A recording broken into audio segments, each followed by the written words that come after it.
Ladies and gentlemen, please rise for the Colonel.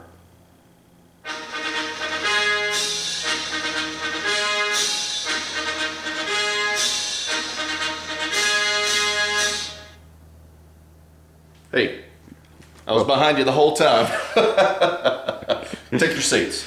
So, how's that? Is that pretty good? That was good. Good idea again, Benjamin. I'm pretty smart.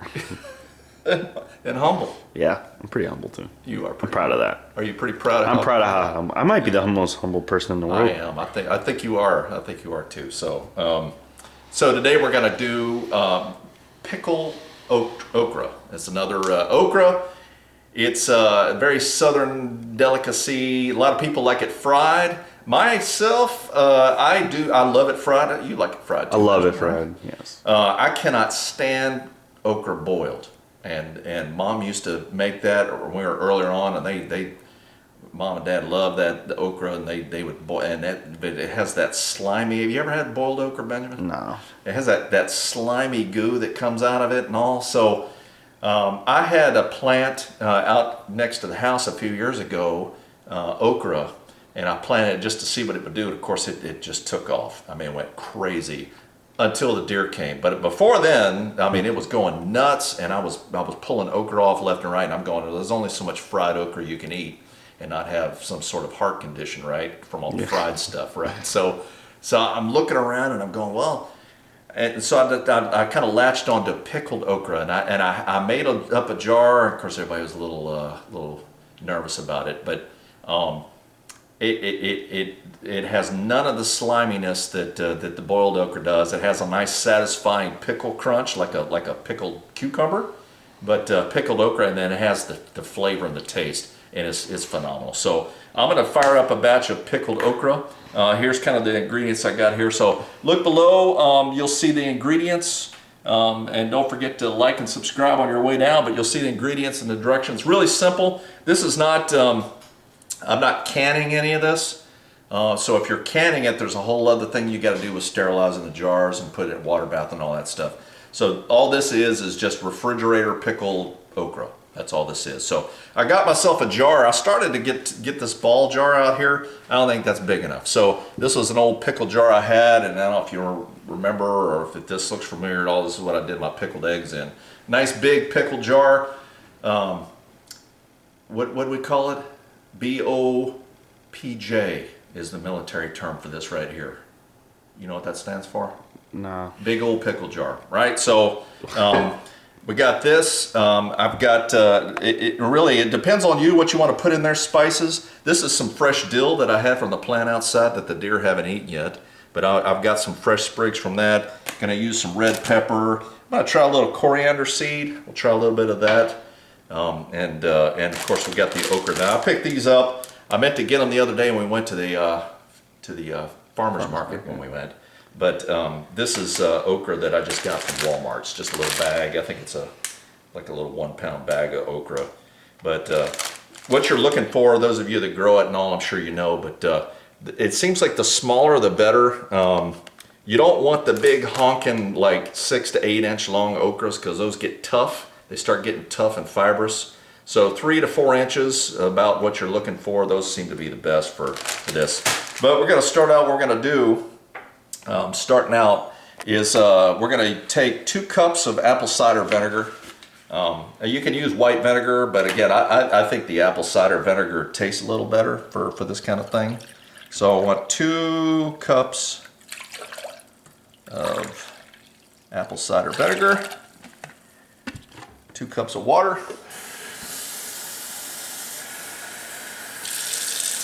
1, 2.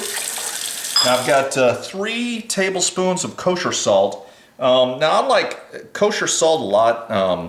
It has more flavor, I think, than regular old iodized table salt. So kosher salt, I like using that a lot. 3 tablespoons in there, and it goes, and a tablespoon of sugar. Normal sugar?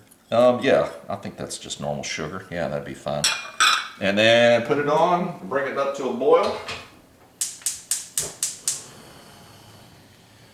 All right, now while that's doing, we'll prep the rest of the stuff here. So I got my BOPJ Big old pickle jar. Big old pickle jar. And it's really simple. So what I'm going to do, I'm kind of prep the okra here. I'm going to give them all a good wash. And let's see, let me get a colander here. How you been, Ben? Good. Find out you'll be heading back to school here a couple of weeks, right? Yep. Back to do your thing there at the Coast Guard Academy. Yeah, there'll be a cadre. You'll bring in the next class. Yeah, you'll be training the next class, huh? 2024. There you go. Yes, I know you're. Are you looking forward to going back? Yeah. It's been nice having you home. So. Yeah, it's been nice being home. Yeah, it's been nice and having you around doing these two. So I'm looking. What I want to do is kind of trim off the stem. So it kind of trim the tops, the stems off, and then if you see any other little places that don't look right, that kind of brown or whatever, these have been in the fridge for a little while. So I'm just kind of trimming off the scuzzy looking parts. Is that a term? Scuzzy? I don't think Never so. heard it? I've never heard I scuzzy. think I've just invented it. Well, what's the definition? Not kind of sketchy, not so good. The opposite of unscuzzy. Oh man. So I did the video the other day about the deer. So the deer just ravaged that bird seed. So they have I put the bird feeder up a little higher, and they kept away. They tried to get to it because there was some tracks underneath it yesterday or from last night, and I think they tried to get it. I don't think they have. Apparently, those deer don't have much of a vertical leap. They couldn't get to it, so that's a good thing, right? Probably gotten fat off the other stuff you fed them. Probably so. Yeah, I did put some. Like I said, I hate throwing away organic stuff. I hate doing that. So I put it out there in our green area back there. I used to have a compost pile, and I would have put it in that, but we opted not to go with a compost pile this year because we just don't know what's going to happen. So I put it back there. Of course, they like it. I don't want them coming around too much. Some people have mentioned something about putting a salt lick out. I don't want to attract them here. So we see a lot of stuff around here. I'd love to see some turkey. There's some on the other road over there on the way to the little regional airport. We see them all the time coming out of the woods there. It'd be nice. But Gobble, gobble. we hear owl at night. You ever heard of owl around here at night? Yeah. Owl. And what did I say? You said, have you ever heard owl? Oh, you getting like Bella now. She's not here, so I had to step in for her. Here's a little joke for you. Okay. You know, the guy that wrote Hitler's speeches was a grammar Nazi. Did you know that? Mm-hmm. Yeah. All right. So, just kind of prepping these up. We washed them, kind of trim off the scuzzy parts, right? Scuzzy. Now these will crisp up real nice, and we'll put them in the fridge, and it'll be a couple of days. They'll trim up real nice. So all the okra there. I'm gonna go with 4 cloves of garlic. Kind of skin them. Normally, if I was going to cook with them, I'd kind of crush them a little bit to kind of peel a little bit easier, but I'm going to just kind of clip the ends off and get the wrap off. Not going to eat these, although might be pretty good afterwards, maybe frying these up or putting them in salad or something like that, huh? Nothing like garlic bread. Did I ever tell you the story about going on a trip? We stopped, usually when I traveled in the C-17, we would stop at when I flew out of Charleston, we'd stop at Dover Air Force Base. Just toss these in there. And we'd always stop, and we'd quick turn there, and we'd make a quick run to the commissary, which is like the military grocery store, and we'd get dinner. And because we'd take it with us and we'd eat it on the airplane while we're flying over to Germany, because it was like a 7-hour flight, you know. So and if you don't get all the wrap off, that's fine. It's Anyway, I was walking along and I saw this jar and I was like, I thought it was mozzarella cheese. It was like a tub, this plastic tub of mozzarella floating in liquid, you know? And I was like, oh man, that'd be kind of cool. I'll get me some crackers and I'll have these little bits of mozzarella with it. I don't know what I was thinking. That's a lot of cheese. It's a lot of cheese too. I don't know what I was thinking. But anyway, got about halfway over the Atlantic and everybody's cracking open their meals and their sandwiches and chips and all that. And I bring out this tub of what I thought was mozzarella cheese and turned out to be a tub of garlic. And there was about 50 cloves of garlic in it. And I made a point to try to eat as much of it as I could just because I paid for it. But guys that was not very popular to talk to for a while. But I told you the last time, a lot of people asking about the liver story. So you had heard it, but apparently I haven't ever told it on camera. You've told it on camera. Did I? Maybe they just need to go back and rewatch our videos. Could be. Maybe I'll tell it again. Maybe. So the liver story that some people asked for was, now what I'm going to do, I'm going to put a teaspoon or a tablespoon of crushed red pepper and coriander seed in here. Yeah, the liver story, my mom, this was before she met Bucky, and she used to cook liver a whole lot. Like, it seemed like, probably wasn't as often as we thought. This is a tablespoon of ground coriander seed too, so I'm going to put some of that in there, see how this works out. It seemed like we had it a lot more than we probably did, because I just was not a fan. I'm not a fan of internal organs as a general rule. And I certainly wasn't as a child. So she would cook this liver, and we would tell, you know, she's like, oh, it's good for iron, it's good for iron. And that's not quite a tablespoon, but that's good enough. And she would she'd say, oh, it's good for iron, good for iron. Now I'm gonna just take this dill and toss it in, put that in too. And she would say, it's good for iron. So I remember we were sitting there at the dinner table one night, and and I'm watching her eat it, and she's just kind of going, and like we were eating it, just kind of going, you know, eating it. And I asked her, I was like, Mom, why do you like liver? And she goes, no, I don't care for it. And I was like, well, why do you eat it then? And she's like, because it's for the iron. And then I said, why don't you just get this going here. She said, and then I said, so I brought it up to a boil, make sure it's all mixed up, and then I'm gonna just turn it off and let it cool a little bit. Stir it up a little bit, make sure everything's mixed in, which it is. So I said, well, Mom, why? So it's all the salt, sugar's all mixed in there. We'll kind of let that cool a little bit. And so I'm like, well, Mom, why do you eat it then if you hate it so much? For the iron, right? This is like the 8th time I've said that, isn't it? Yeah. Let me get to my story. Let me get to the end. So I was like, why don't you just take iron pills? And she kind of stopped, and she kind of had a faraway look for a second. She said, just finish your liver. But we never had liver again.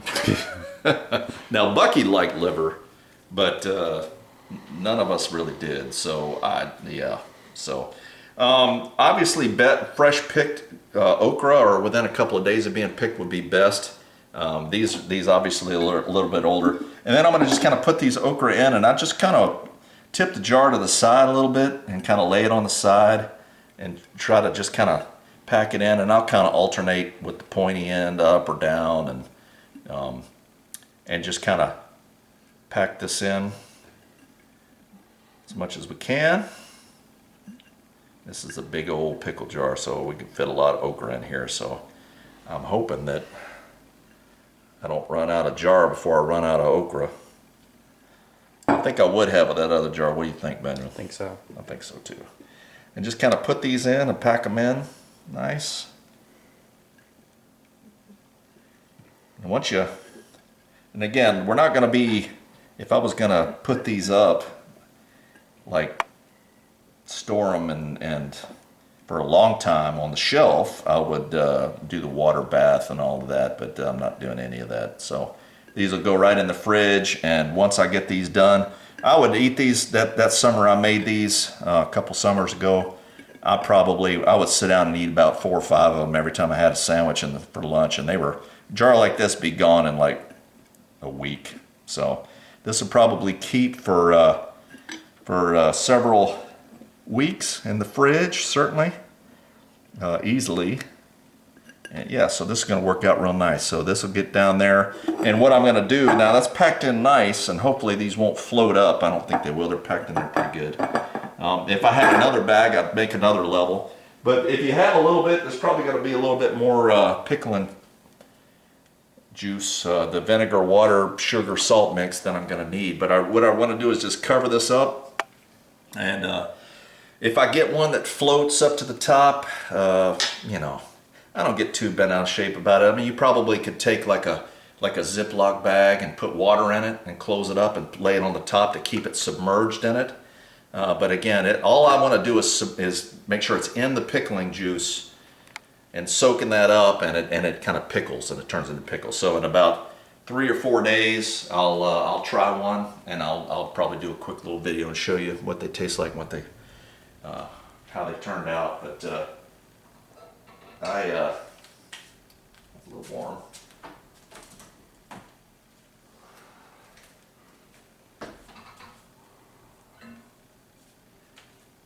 We're gonna I'll tell you what, before I pour that hot stuff in there, I'm a little worried if I pour it in there that it'll crack the jar. So I'm gonna let that, we'll come back, we'll let it cool down for about 10-15 minutes or so, and we'll come right back and I'll pour it in and show you what that looks like, and then that'll about do it. So let's take a quick break, let it cool down. If you want, you can take a chance, pour it in, it might crack the jar, but I can't have my what's the term? BOPJ crack on me. No. Right? Do you remember? Yeah. Remember the term? I was testing you. Big old pickle jar. Big old pickle jar. Okay, so we'll be right back. All right, so we're back. It's cooled down quite a bit, so I'm going to go ahead and pour this in. And just be careful you don't get it all over the counter, or your wife will get very upset with you.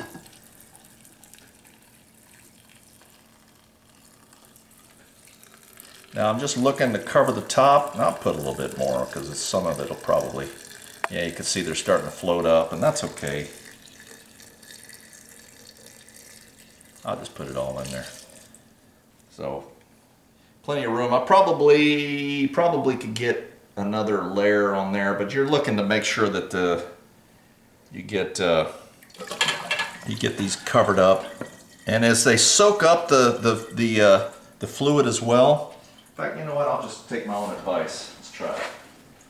Put a Ziploc bag, fill it full of some water as kind of a weight. The more you keep it in the fluid, the better. But as it goes along, as time goes, it'll start soaking up that vinegar, and it'll sink. So, thank you. Got my hands full here. It's kind of tough closing this up.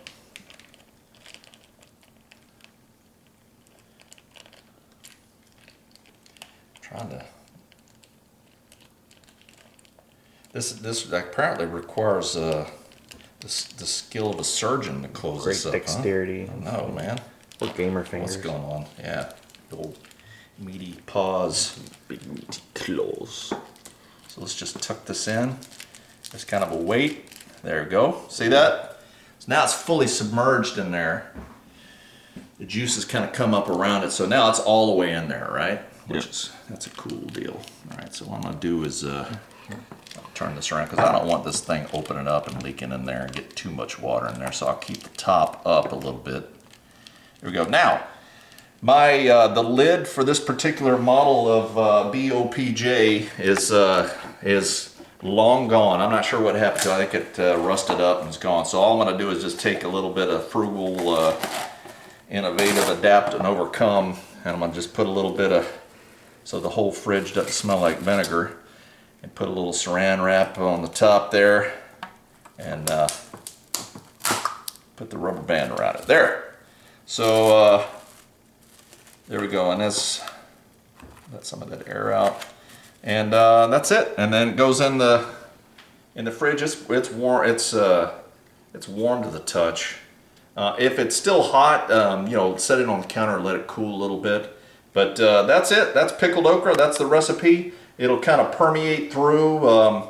The okra is going to soak up the pickling and the flavors and the spices and all that. And we'll check in a couple of days and see how they turned out and all. So anyway, I hope you enjoyed it. Again, don't forget like and subscribe. And I appreciate all the support. Those of you that have ordered prints and everything else, they're all the ones that have ordered prints to this date as of, what's today, 29th? 29 May. They're in the mail on the way to you. So you should have them within, I think at the most, the farthest away is like 4 or 5 days. So you should have them next week for sure. And then I'm going to open it back up on the 3rd of June. I'm going to open the shop back up. So if you still want to print, that's going to be your time. So keep checking with that. Appreciate all the support and everything you've done. Anything else you want to add? No. It's Cooking with the Colonel and the Cadet. We're going to do as many as we can, a lot of videos and everything else, so we can use Benjamin a lot here before he goes, because I enjoy doing these. You enjoy doing these? Yeah. Yeah, I do too. So, anything else you want to add? You've been kind of quiet today. You tired? What time did you wake up today? I haven't had my liver, gotten my iron, you know. All right, boy. All right. So as of now, so say goodbye, Benjamin. Bye. All right. And it's Colonel saying over and out.